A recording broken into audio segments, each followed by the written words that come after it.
উল্টোডাঙার আবাসনে ঢুকে তৃণমূলের লোকেদের ডিজের তাণ্ডব সহ জয় উল্লাস পালনের ঘটনায় ক্ষুব্ধ মমতা বন্দ্যোপাধ্যায়। শনিবার দলের বৈঠকে প্রকাশ্যেই সে কথা জানান তিনি। কালীঘাটে বাড়ির লাগোয়া দফতরে লোকসভা ভোটের সমস্ত প্রার্থী, দলের সব জেলা সভাপতি এবং গুরুত্বপূর্ণ নেতাদের বৈঠকে ডেকেছিলেন তৃণমূল নেত্রী। খবর, বৈঠকের শুরুতেই উল্টোডাঙার ঘটনা নিয়ে ক্ষোভ প্রকাশ করেন মমতা বন্দ্যোপাধ্যায়। পাশাপাশি তিনি উত্তর কলকাতার জয়ী তৃণমূল প্রার্থী সুদীপ বন্দ্যোপাধ্যায়কে নির্দেশ দিয়েছেন 3 দিনের মধ্যে ওই আবাসনে পৌঁছে দুঃখ প্রকাশ করার জন্য।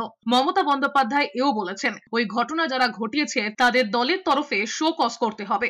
ঘটনাচক্রে ওই আবাসনটি পরে মানিকতলা বিধানসভা এলাকায়। সামগ্রিকভাবে গোটা দলকে মমতা বন্দ্যোপাধ্যায় বার্তা দিয়েছেন যে তৃণমূল ভোটে জিতেছে, তাই তৃণমূলকে অনেক নমনীয় হয়ে কাজ করতে হবে। দল যে কোনো ধরনের উচ্ছৃঙ্খলতা বরদাস্ত করবে না, তাও স্পষ্ট করে দিয়েছেন নেত্রী মমতা বন্দ্যোপাধ্যায়। লোকসভা ভোটের ফল প্রকাশের পরে উল্টোডাঙার একটি আবাসনে অজস্র অটো ঢুকে পড়ে, সঙ্গে অনেক মোটর সাইকেল। সেই জয় উল্লাসে বাজছিল ডিজে। অভিযোগ, যথেচ্ছ সোডার বোতলও ছোড়াছড়ি হয়। ঘটনাচক্রে ওই আবাসনের যে বুথ, সেখানে তৃণমূলের থেকে বিজেপি বেশি ভোট পেয়েছে। অভিযোগ, স্থানীয় তৃণমূলের কিছু লোক অটো, মোটর সাইকেল, ডিজে নিয়ে তাণ্ডব চালায়।